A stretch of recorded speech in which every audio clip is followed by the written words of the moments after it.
Sən mi gəldi ki, qaldı? Yox, qaldı. Məhkəmə gəldi, qaldı.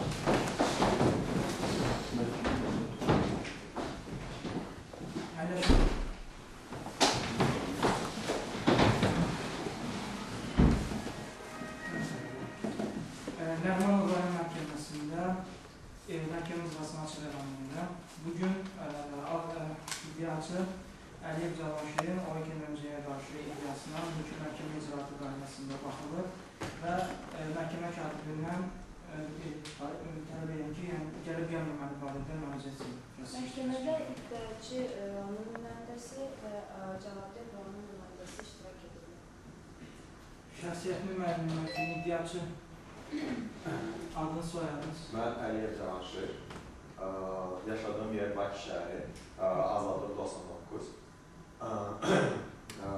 OKMC-nin keçmiş əməkdaşı, ona qarşı iddia ərizəsilə buna çıxır. Cavabdeh. Abdullah Dişməli, Bakı şəhəri Süleyman Rəhman Əliyev ünvanında yaşayıram və OKMC-nin nümayəndəsi qismində, burada cavabdeh qismində çıxış edirəm. Məhkəmə proses iştirakçılarından əgər prosesin aparıldığı bilməyən varsa, zəhmət olmasa bu arada məhkəməyə məlumat versin. Yoxdursa, əgər şahidlər varsa, zəhmət olmasa, proses zalını tərk eləsinlər üçün bilmiyoruz.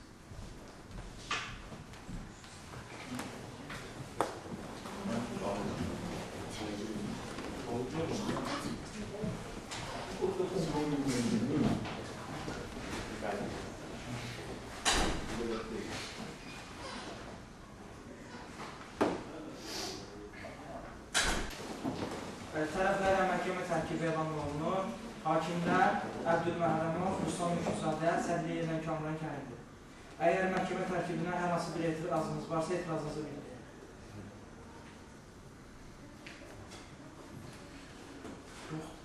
Yoxdur. Cavab ver. İtirazım yoxdur. Və tərəflərin diqqətinə çatdırıram ki, mülki prosessual məcəllənin 7.2-ci maddəsinə əsasən işlə tanış olmaq, sübutlar təqdim etmək, tərəflərə suallar vermək, işin təqdimində iştirak etmək, vəsadətlər təqdim etmək və etirazlar təqdim etmək hüququmuz var. Və əvvəlcədən xəbərdarlıq edirəm ki, məhkəmə prosesi qaydalarına əməl olunsun və əgər əməl olunmadığı təqdirdə mülki prosessual məcəllənin 177-ci maddəsinə uyğun olaraq təcrübələr görməsidir. Və eyni zamanda tərəflərin vəsadətləri varsa, buyurun məhkəməyə təqdim edir. Bəli, mənim iş üzrə vəsadətim var. İddiaçı Əliyev Cavanşirin iş yoldaşı Müharib Məhmanı şahid qismində bildirməsini xahiş edirəm və eləcə də iddiaçının nənəsi Abbas Quriyeva Aytəni də şahid qismində bildirməsini xahiş edirəm. Aydın. Bizim vəsadətimiz var, şahidlərin dinlənməsi ilə əlaqədar. Biz bu günləri məhkəmə prosesində dinləyəcəyik OKMC-nin direktorunu Əhmədi Turalı, sonra Kadrlar Şöbəsinin müdürü Məmmədov Aygünü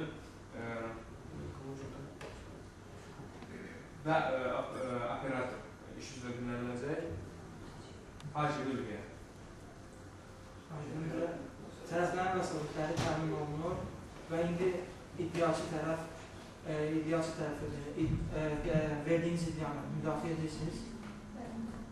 Cavabdeh tərəf iddianı qəbul edirsiniz. Xeyr, qəbul. Aydın. Buyurun iddiaçı çıxış edin, öz iddianızı əsaslandırın. Mən Hasar Meydidanın müqazizi iddiaçı Əliyev Cavanşirin vəkiliyəm və xahiş edirəm ki, mənim iddiamı təmin edəsiniz. Mən Əliyev Cavanşirin OKMC-də işə bərpa olunmasını və məcburi iş buraxma günləri üçün əmək haqqının ödənilməsi haqqında ərizəmi təqdim edirəm və xahiş edirəm onu təmin etsin.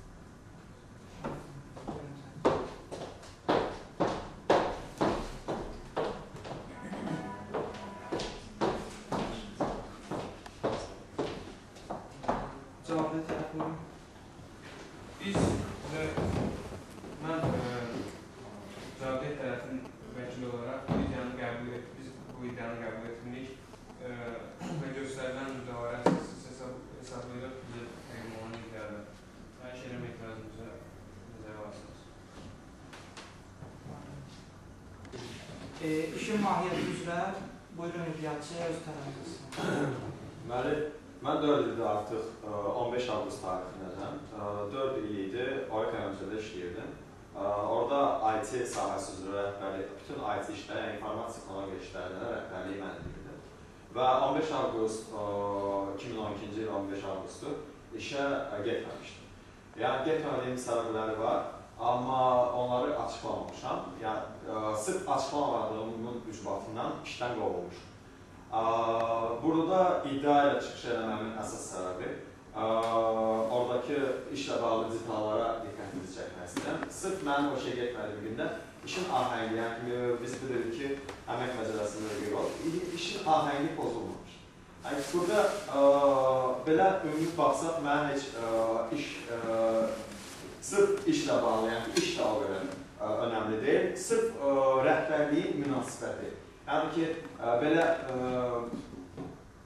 qayıqdan kənar, yuxarıdan aşağı baxmaq, yəni ki, işçilərinə bir fəhlə kimi baxmaq, yəni bu münasibətinə qarşı etiraz edərək bu iddiasından çıxış edirəm. Və bunun da qeyd etmək istəyirəm ki, həmin gün sırf iş vaxtı bitəndən sonra, yəni ki, həmin gün mənim işdə olmamağım işin ahənginə heç bir təsir olmamışdır. İş vaxtı bitəndən sonra orada görmüşdülər, yəni saat 6-dan sonra görmüşdülər ki, mən o işdə yoxum. Yəni ki, mən evdən bu işləri idarə edirəm, sırf formal olaraq gedib ofisə gəldim. Sizin işiniz konkret nədən ibarət etmişdir? Bir də qeyd edirəm ki, bütün informasiya texnologiya sahəsi, OYK MMC-nin bütün informasiya işləmə baxılır. Yəni ki, informasiya məlumat baxımından yox, sırf texnika baxımından. Yəni ki, informasiya texnologiyalarının o sırf IT sahəsidir. Yəni bilirsinizsə, IT sahəsinin rəhbərliyi mən edirəm. Siz indiyə kimi heç evdən oturub mühəmməli işləri idarə edəmişsiniz? Yəni ki, mənim üçün idarə etmək heç bir problem deyil. Evdən də, digər yerdən də, hansı kafedən də, yəni ki, o çətin işdir. Sırf hörmət əlaməti olaraq, işçi olaraq gedib orada müəyyən bir vaxt otururdum, yəni ki, sırf oradan idarə edirdim. Özünə bağladığınız əmək müqaviləsində belə göstərmişsiniz, yəni işə gəlmədən... Yəni ki, bağladığım əmək müqaviləsində də nəzər salsaq, onlar işə qəbul olunarkən belə xahiş qismində məni dəvət eləmişdilər o işə, yəni ki, bu cür dəvət olmuş. Belə bir şərt qoyulmuşdu əmək müqaviləsində? Sırf yəni ki, əmək müqaviləsində belə bir işləmişəm, məndən xahiş olub ki, gəl orada işlə, yəni ki, mən də onların xahişlərini qəbul eləmişəm, yəni ki, qarşılıqlı hörmət münasibətində, bu cür. Əmək müqaviləsi yoxdur da? Əmək müqaviləmiz var, amma yenə deyirəm, sənədləşmə işinə mən baxmıram, o sualları da ki, danışırsınız. Yəni, siz sadəcə oxumadan imzalamışsınız. Yox, tanış olmuşdum, vəkildən göstərmişdim, yəni şərtlər qanun edirdi məni. Əsas mənim o hissədə başım çıxdığım yer maaş hissəsi idi, bir də ki, iş rejimi idi. Ümumi məni qanun eləmişdi ilk öncə danışmaq. Yəni, iş rejimi hissəsini siz oxumuşsunuz? İş rejimi bəli oxumuşam, sırf formal xarakter daşıyan bir şeydir. Aydındır, orada iş rejimi ilə bağlı sizin evdə işlərinizi görməklə bağlı nəsə bir müddət... Evdə işləri görməm demədim ki, mən evdə görməm işləri. Yəni, ona yol verilən bir... Yox, mən deyim ki, idarə etmək bacarığındayım, amma mən işlərimi ofisdə görürüm. Yəni ki, 15 avqustdacan heç bir etiraz mənə olmamışdı ki, mən hansı işin nəsil görmüşüm. Siz 15 avqusta qədər, ümumiyyətlə, yəni dəfələrlə olsun, yəni bir neçə dəfə olsun, işi heç idarə edəmişsiniz evdə? Yox, belə bir hal oldu. Belə bir hal oldu? Yox. Əvvəllər belə hal təkrarlanıb ki, evdə qalmışsınız və yaxud da sizə şiddətli töhmət və heç bir, indiyə kimi mən heç bir ilan tutuldu. İş şəraiti sizi qane edirdi? İş şəraitini də qane edirdi, gəlmirəm. Burada iştirak edən əsas laqeydliyə etiraz kimi. Yəni ki, laqeydliyə etiraz burada ki... Nə kimi laqeydliklər var idi? Yəni, işə götürən sən nəyi təmin... Özü hökümdar qismində hiss edən OYK MMC-nin rəhbərliyi. Sizin hansı yollarınız pozulmuş işlər? Mən yox, yəni 15 avqustun heç bir uyğun pozulmamışdı. Sadəcə gəlmirəm, oradakı detalları siz nəzərə alsınız məhkəmə prosesi ərzində. Siz özünüz də görəcəksiniz ki, sırf öz ambisiyalarını, özünün hökümdar hissələri və o hissələrini toxunduğum üçün işdən azad edilmişəm və buna etiraz edirəm. Oturun. Sual, bizim suallarımız olmuş istiyorum. Buyurun, cavablayın.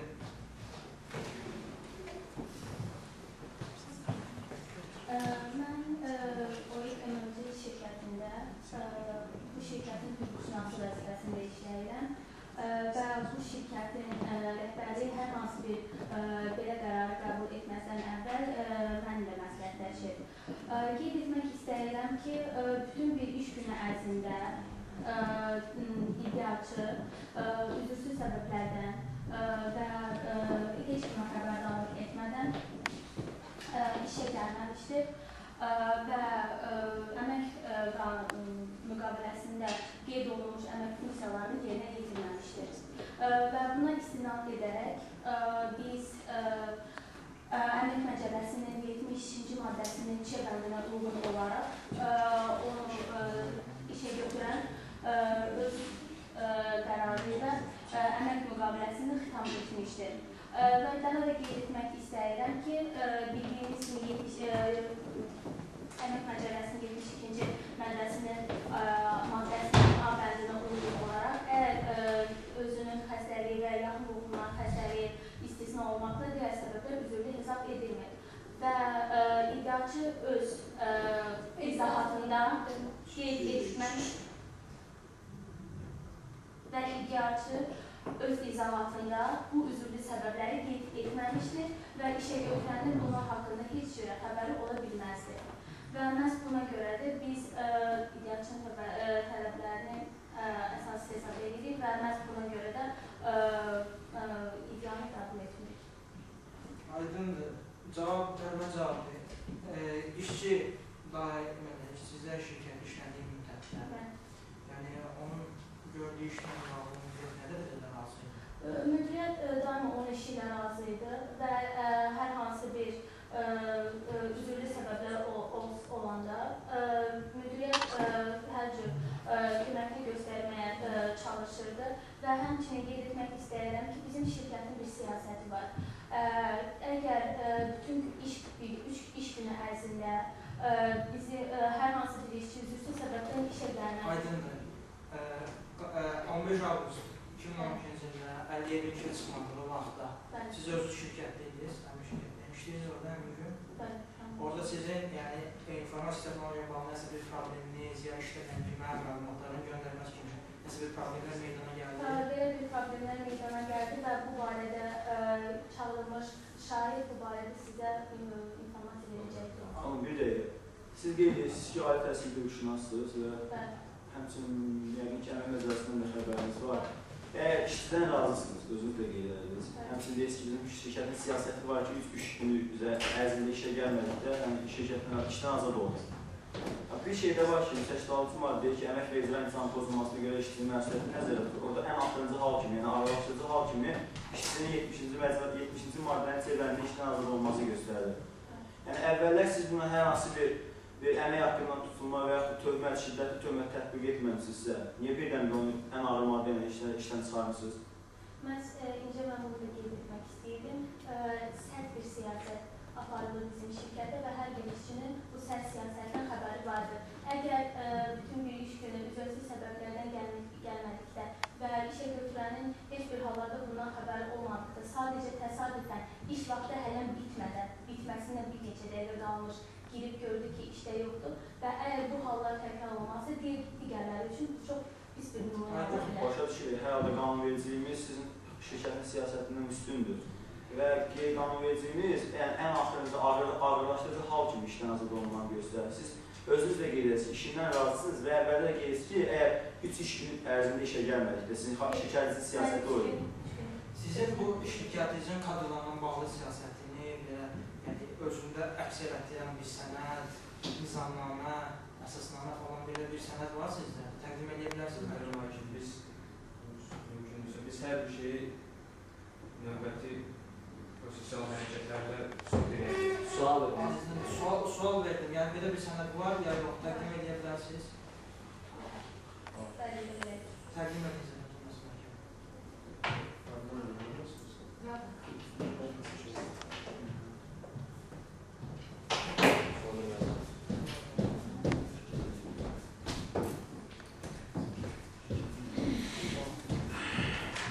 Möhtərəm vəzifə. Siz bayaq vurguladınız ki, bəs bizim informasiya texnologiya sahəmizdə bəzi problemlər olur.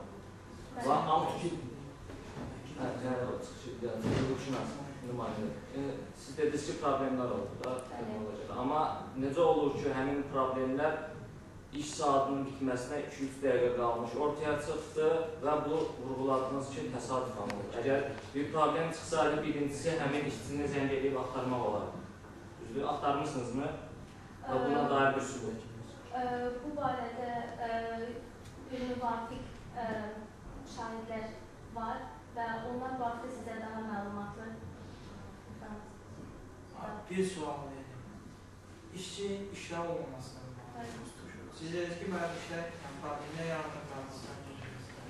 Bu rəsmi bir protokolda ya da sənədə təhsil olunduğunuz nədir? Belə bir şey. Çünki bu birbaşa pozuntudur. Onu protokol təqdim edilməsin.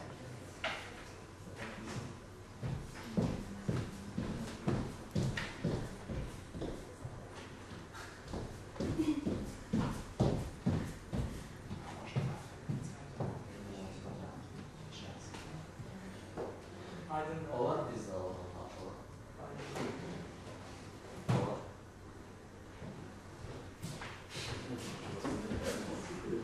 Gülməli və boş verək. Sual var. Paylaşın. Vəkillərə söz verin. Mən qeyd etmək istəyirəm ki, Əli Cavanşı işlətdiyi 4 il ərzində daim intizamlı işçi olmuşdur və ona heç vaxt nə töhmət verilməmişdir və onun işlədiyi müddətdə müəssisəyə və işə götürənə heç bir ziyan dəyməmişdir. Və bu vaxtı bizim söhbət edəcək şahidlərimiz də var. Onu da qeyd etmək istəyirəm ki, Əli Cavanşı işə gəlmədiyi müddətdə onun mobil telefonu daim üzərində olmuşdu və onun bu müddətdə heç kim axtarmamışdı. Hətta bunu sübut edə bilərik. Azərbaycandan bizim həmin gün daxil olan zənglər barədə məlumatımız var. Bir dəqiqə, zəhmət olmasın, cavab verin almışsınız. Siz hansı zəng eləmişdiniz? Məndə şirkət tərəfindən zəng eləmişdir. Xeyr, əlaqə saxlanmamış. Tamam. İcazə versəniz, mənim öz idarəçimə sual var. Bir dəqiqə, buyurun.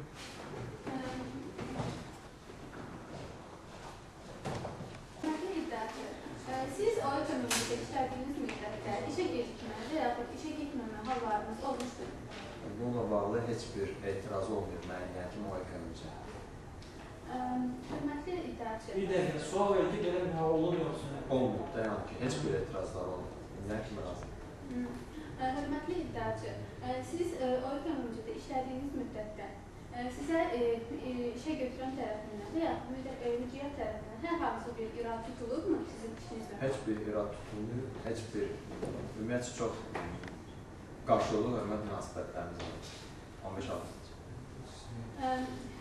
Hörmətli iddiaçı, siz o ekonomikdə işlədiyiniz müddətdə sizin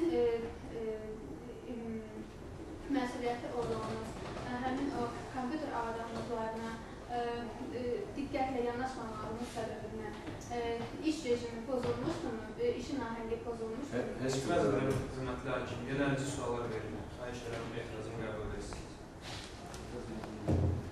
Yönəlici sual var, cavab verin etirazını. Xeyr, bu yönəlici sual deyil. Sadəcə mən bu faktı aydınlaşdırmaq istəyirəm ki, həqiqətən bu işçiyə hər hansı bir narazılıq olub, o 5 avqusta qədər yaxın. Bunun sırf bu işə aid olmadığına görə.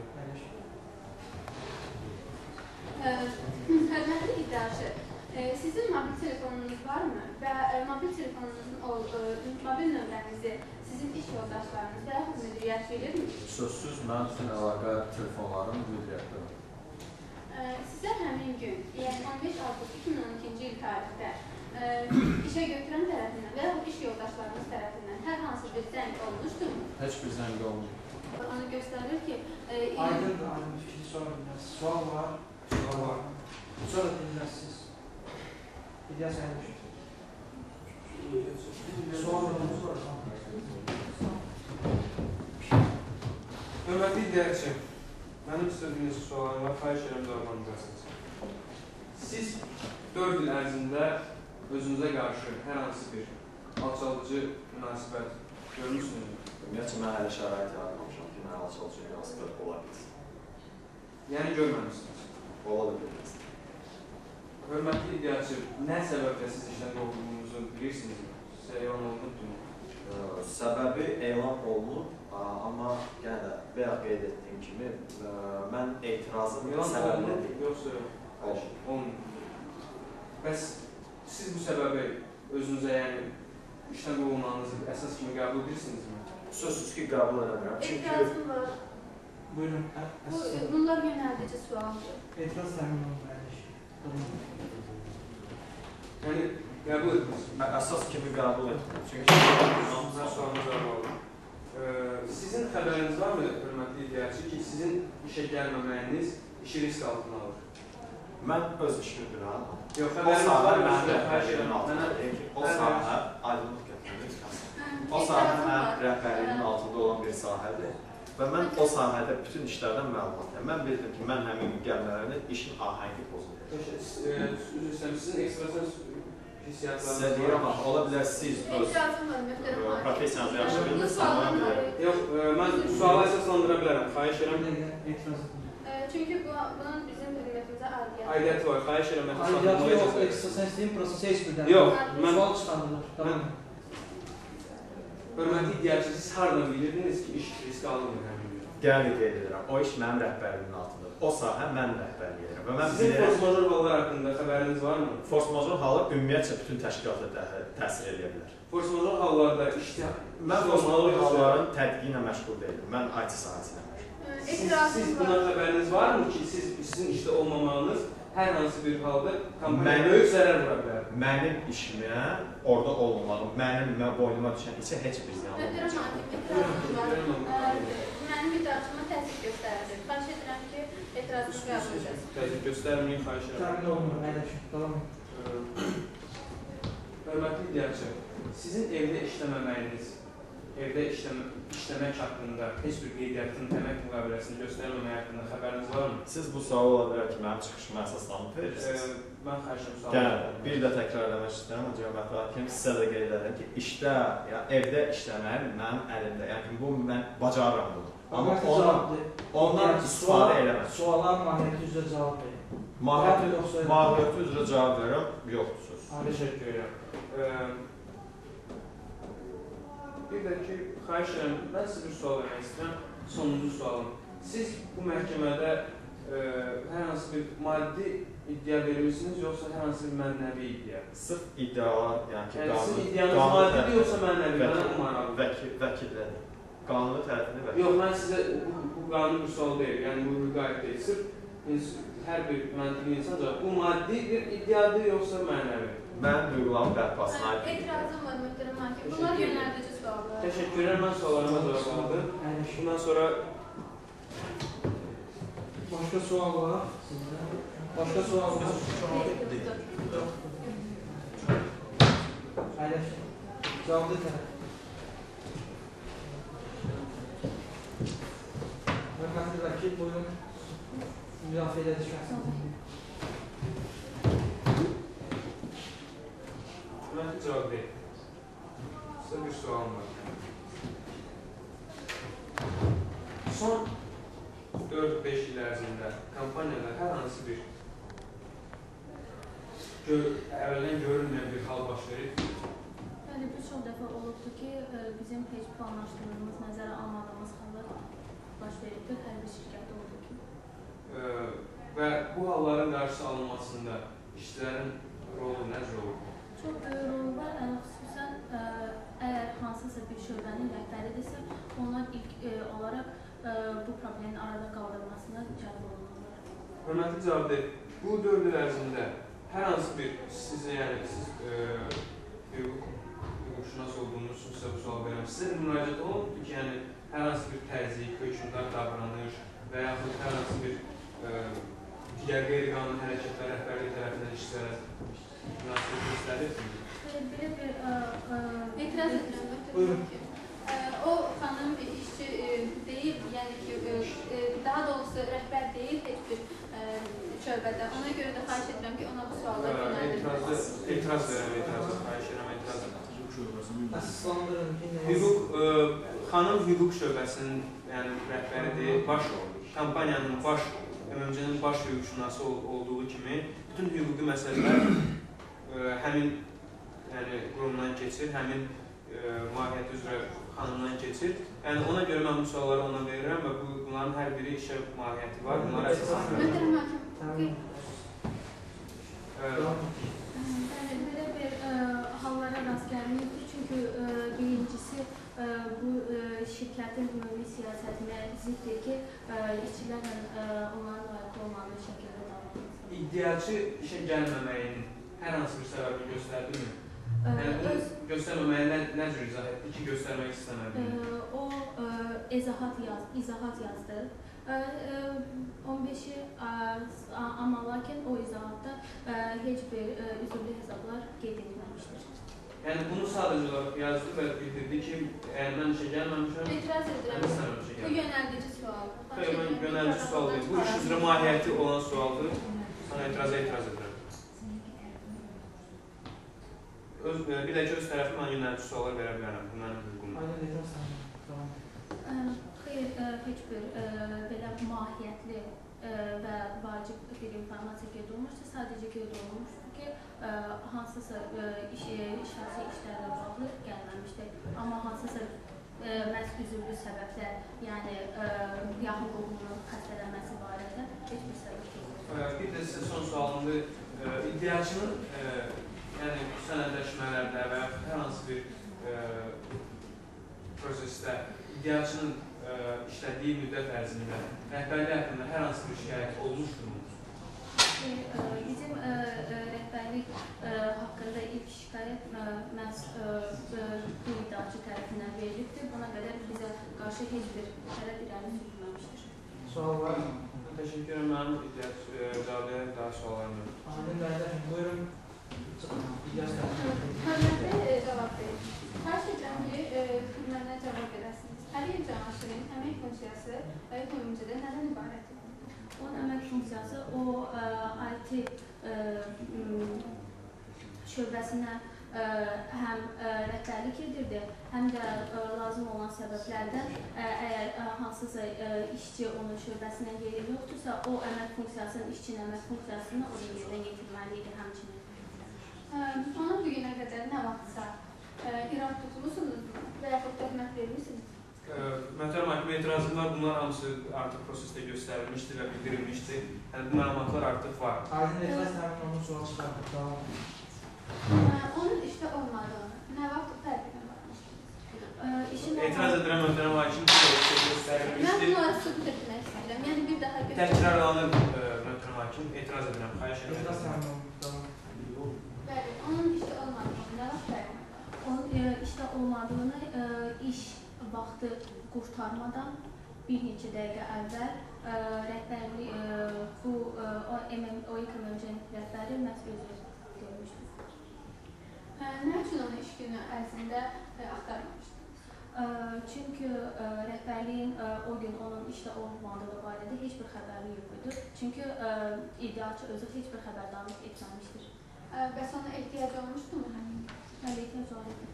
Ehtiyac var idisə, bəs nədən onun mobil telefonuna heç kim axtarmamışdı? Sadəcə rəhbərliyin ondan xəbəri olmamışdır və bu vaxtda operator özü şair qismində çıxış edəndə bu sualına yönəldərsiniz. O sizə aydınlıq gətirəcək. Təşəkkür ederim. Bir də sualım var. Siz deyirsiniz ki, bəs iddiaçının işdə olmadığı işlə problem yaratmışdır. Bəli, iş saatı sizə neçədə başlayır? Saat neçədə başlayır? Neçədə başlayır? Nə qədər devam edir iş saatı sizə? 8 saatlıq 3 gün iş günüdür. Səhər saat 9-dan axşam saat 18-ə qədər. Amma bu, yəni 9-18 arası siz nə vaxt müəyyən ediniz ki, həqiqətən şəxsin işlə olmamağı sizin iş üçün artıq problem yaradır? Yaradır. Artıq bu barədə mənə Möhtərəm hakim, üzr istəyirəm. Sual davam etsin. Digər gün, yəni bu gündən sonraki gün xəbər olunursa. Konkret, yəni iş şirkətdə, yəni həmin iş... Cavabdeh tərəf olaraq mən cavab vermək istərdim bu suala, mümkündürsə, möhtərəm hakim. Çünki cavabdehin daha ətraflı xəbəri yoxdur bu haqqında, mən məlumat verə bilərəm. Etirazınız yoxsa məlumat verirəm. İddiaçının həmin gün işdə olmaması çox mahiyyətli problemlər yaratmamışdır. Sadəcə xırda kiçik işdə ona ehtiyac duyulmuşdur, lakin bu işləri təxirə salmaq mümkün olardı. Lakin ona ehtiyac duyulubdur. Sadəcə olaraq buna bəlkə iş yoldaşları tərəfindən göz yumulub və rəhbərin xəbəri olmayıb bundan. Mən də sizə sual verirəm. İddiaçının işdə olmamalı 8 saatlıq iş saat ərzində, 2 saat sonra özünü göstərir ki, həqiqətən həmin şəxsin işdə olmaması işin gedişatı üçün problem yaradır. Konkret neçə saat sonra möhtərəm hakim, bu araşdırma nəticəsində, apardığımız araşdırma nəticəsində biz bildik ki, bir neçə... Şirkətdə olmuşsunuz? Mən şirkətdə olmamışam, lakin bütün sənədləşmə işləri ilə mən maraqlanmışam. Aydındır. Siz həmin iş günü şirkətdə olmuşsunuz? Mən bu suala cavab vermişəm. Bəli, mən həmin iş günü şirkətdə olmuşam. Bütün iş saat ərzində olmuşsunuz. Siz öz işçilərdən, maneənin olduğunu, IT ilə bağlı informasiya göndərməsində, qəbul etməsində problem olduğunu nə vaxt müəyyən edərsiniz? Mən sizə bir də qeyd etmək istəyirəm ki, mən bu şirkətin rəhbəri deyil, mən bu şirkətin hüquqşünas qismində burada çıxış edirəm və bu sualları siz bu şirkətin rəhbərinə yönəlsəniz daha aydın. Başa düşmürəm, siz kompüterdən istifadə edəmişsiniz şirkətdə? Kompüterdən istifadə edirəm, mən demirəm ki, məhz onlar səbəb... Möhtərəm hakim, mən bu suala etiraz edirəm, sizin sualınıza. Mən etiraz edirəm. Olmaması barədə şirkət ümumi maddi itkilər aparmışdır. Aydındır. Həmin gün belə başqa sual verirəm sizə. Siz kompüterdən istifadə edəmişsiniz? Edirəm. Etiraz edirəm. Bir dəqiqə. Həmin gün istifadə vaxtı kompüterdən, yəni istifadə edəndə məlumatın göndərməsi, internetə girirsiniz. Nəsə bir problem yaşamışsınız onunla bağlı. Yəni konkret internetlə, kompüterlə bağlı nəsə bir problem olur sizdə? Problem yaşamamışıq və biz də iddia etmirik ki, biz problem yaşamışıq. İcazənizlə. Bir dəqiqə zəhmət olmasa. Məlumat icazənizlə. Siz qeyd edirsiniz ki, iddiaçı 4 ərzində sizin şirkətdə IT sayəsində fəaliyyət göstərir. Bəli. İddiaçı öz ifadəsində qeyd edir ki, dəfələrlə mən evdə çalışmışam, çalışmadığını İddiaçı qeyd edirdi ki, o işini evdə görə bilərdi. Amma mən sizə soruşmaq istəyirəm, bir şöbənin rəhbəri, o əgər bütün orada şöbə işçilərinin başında durmalıdırsa, o öz işini necə evdə idarə edə bilər? Sual verə bilməz. etiraz edirəm, əlavəmiz edin. Bir də. Mənim cavabdaya sualım var, mümkündürmü? Bir dəqiqə, olacaq. İmkan verəcək bir dəqiqə. Sizin sualınız var ama? Sualınız var. Əyləş. Möhtərəm hakim, mənim sualım var, əlavə sualım var cavab verin. Əyləşin ki, bu sual. Replikada mı? Artıq.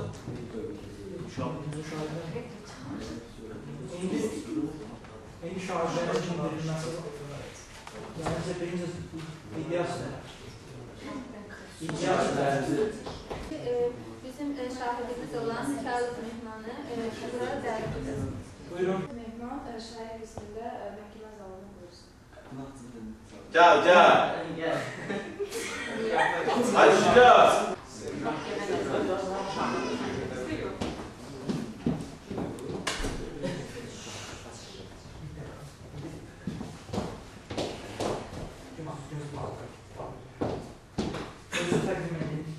Mən Mikayılov Mehman Qasımoğlu qeyd edilmiş OİK MMC şirkətinin işçisiyəm. Orada işləyirsən. Bəli. İşlə bağlı siz şahid kimi burada dinləyirsiniz və yalan ifadə verməyə görə məsuliyyət daşıdığınız barədə xəbərdarlıq olunur və bu barədə iltizamı imzalayacaq.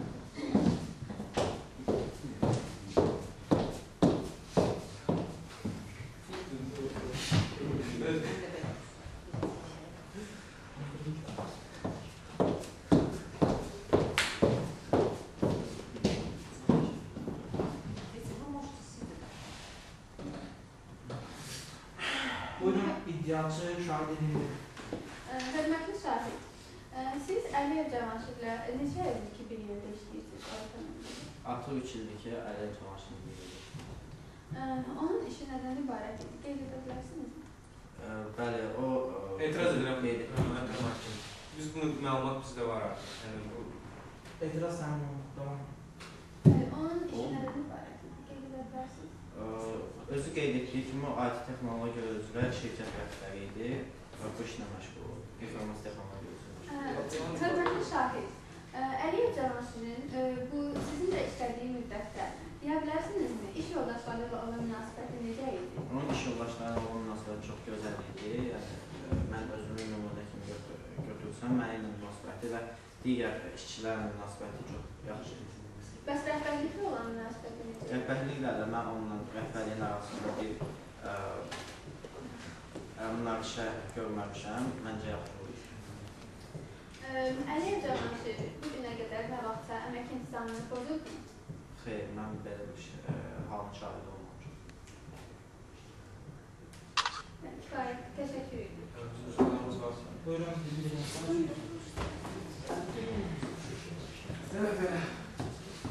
Hörmətli şahid, sizə bir sualım var.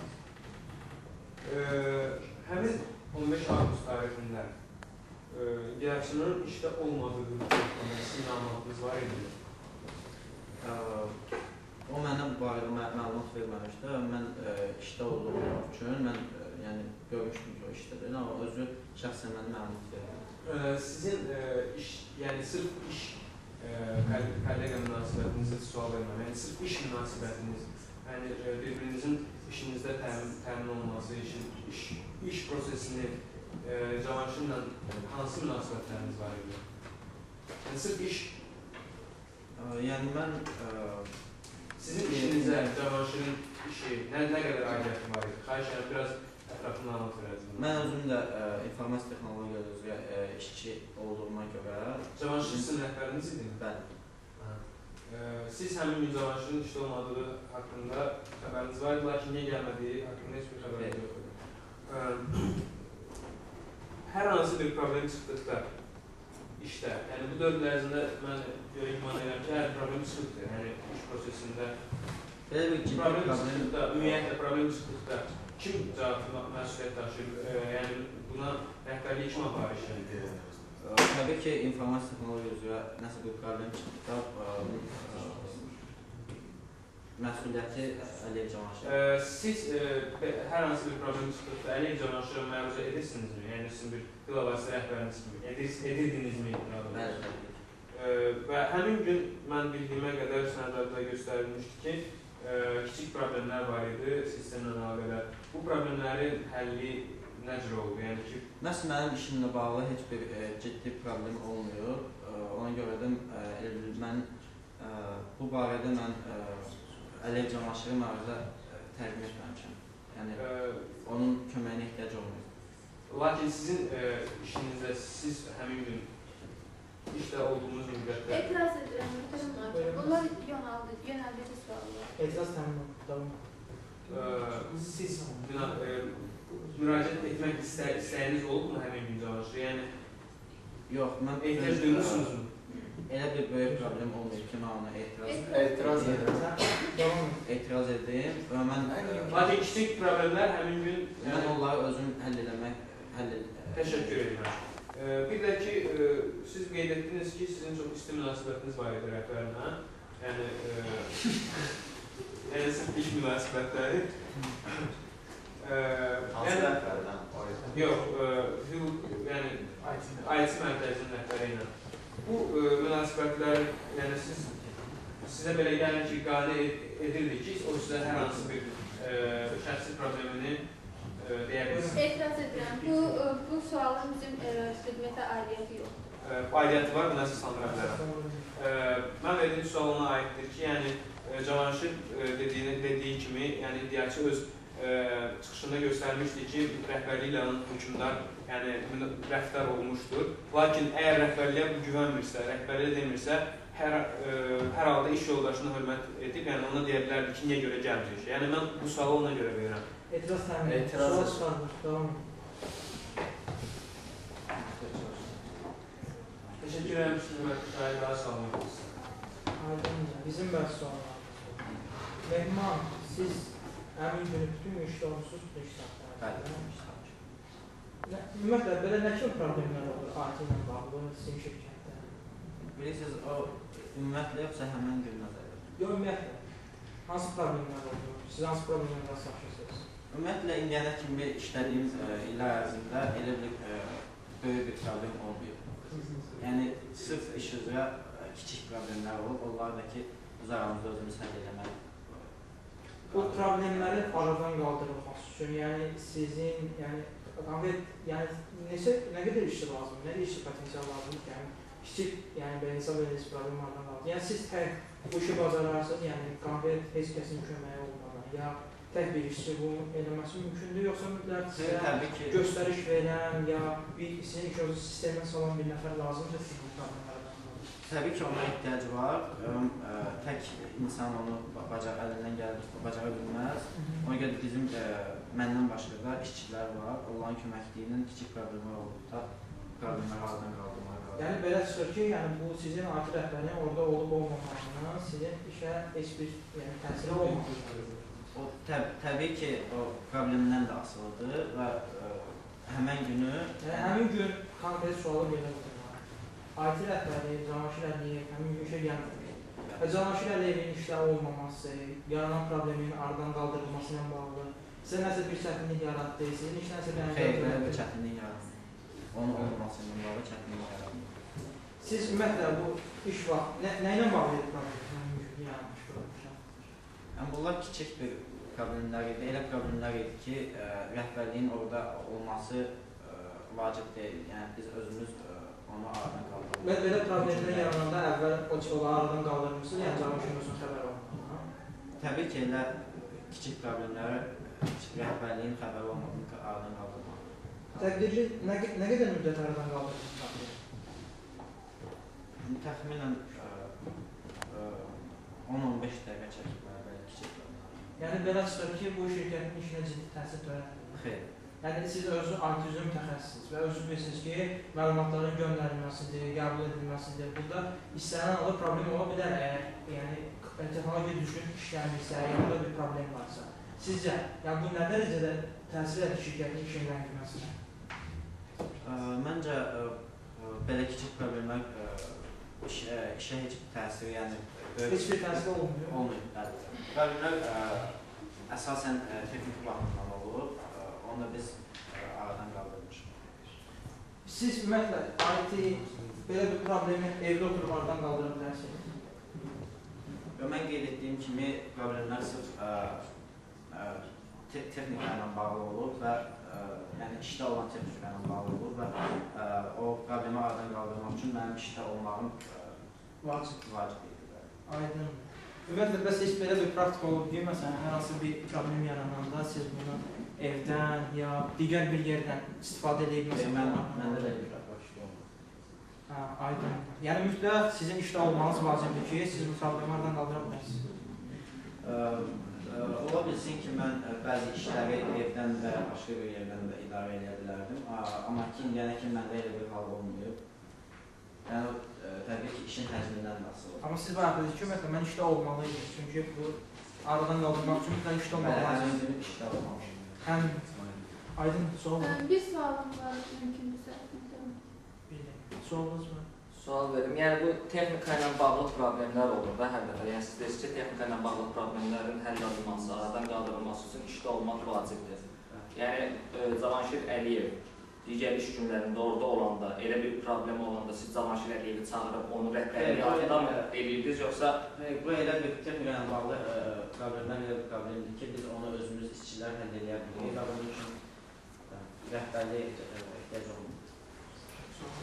Rəhbərliyə ehtiyac olunduğunda zaman iddiatı nə üçün həmin müəssisədə işləyir, başa düşməlidir. Siz elə danışdınız ki, yəni bütün işlərdə siz görə bilirsiniz, onda da Cavanşirə nə ehtiyac var həmin iş müəssisədə? Mən problem deyəndə texnikanın duyulması, kabellərdə hansısa problem... İfadəniz bir qədəsiz siz iddiatı müdafiə etməyə, fikirləriniz ancaq iddiatı müdafiə etməyə yönəlir. Onlar ki, etiraz edirik. Aydınlıq gətirmək. Məsələdə etiraz edirik. Yox, heç siz aydınlıq gətirmək istəyirsiniz. Biz aydınlıq gətirmək istəyirik və lazım olanda sizə sual verəsinik. Xahiş edin, sakit olun. Buyurun, davam edin. Qeyd etdiyim kimi problemlər sırf texnikanın duyulması və sıradan çıxması ilə bağlı olur və bu problemlərdə rəhbərliyə heç bir ehtiyac olmuyor. Əliyev Cavanşir isə sırf bu işlərlə məşğul olmadığı üçün ona həmən günə ehtiyac olmur. Bəs ümumiyyətlə Əliyev Cavanşir sırf hansı işlə məşğul olmur? Sırf texnika ilə təmasda olmur. Sual yoxdur. Dinləmişsiniz siz şu an. Ələkər dərsi şu an. Olar. Buyurun, növbət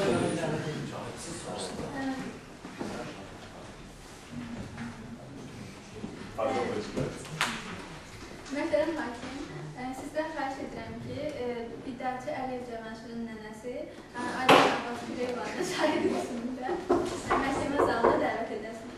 Abbas Güleyevanın şahid qismində məhkəmə zalına qoyursunuz. Buyurun şu an. Buyur, buyur.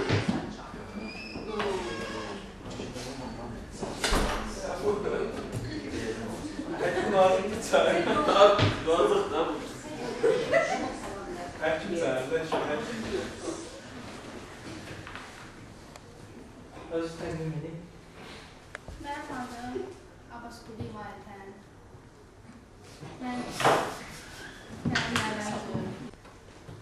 Mənim adım Abbas Güleyevan. Mən iddiaçının nənəsiyəm. Gəlmişəm, öz sözümü mən də deyim.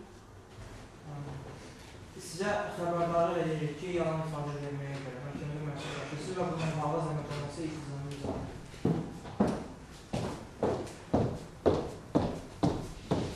Parmaz da qoya bilərsiniz zaten.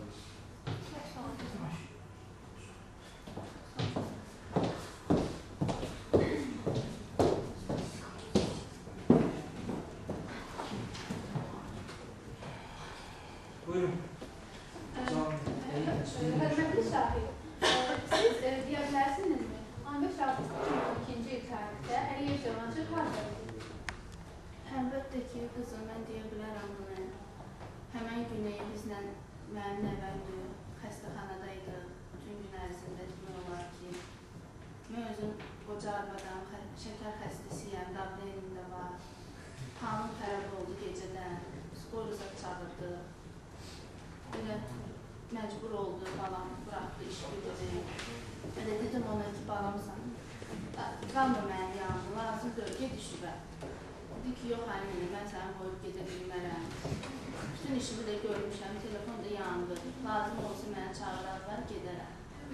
Bəs, hörmətli şahid, sizin nəvəniz sizinlə bir evdə mi yaşayır? Bəli, bəli, biz bir evdə qalırıq, mənim qızım və nəvəm. Bəs, nə üçün sizinlə iddiaçı Əliyev Cavanşir getdi, qızınız yox? Qızım özü də işləyir, onun işi belədir ki, o bıraxa bilməzdi işini. Həm də ki, Cavanşir balam özü dedi ki, sən get işivə, mən gedərəm nəyəm. Bəs, sizin xəbəriniz varmı həmin gün Əliyev Cavanşirin telefonu üzərində idi? Əlbəttə ki, biz elə bu mövzuda da danışdıq, mən dedim ona ki, getsin işinə. Dedi ki, mənim işim yoxdur, bir vacib işim yoxdur. Telefonda yanımdadır, zəng vursalar gedəcəyəm. Zəng zad olmadı, bütün gün yanımdaydı, mən yanımdığını təsdiqləyə bilərəm ki, heç kim onu zəng vurmadı, axtarmadı. Bütün gün. Bəs sizin xəstəxanadan arayış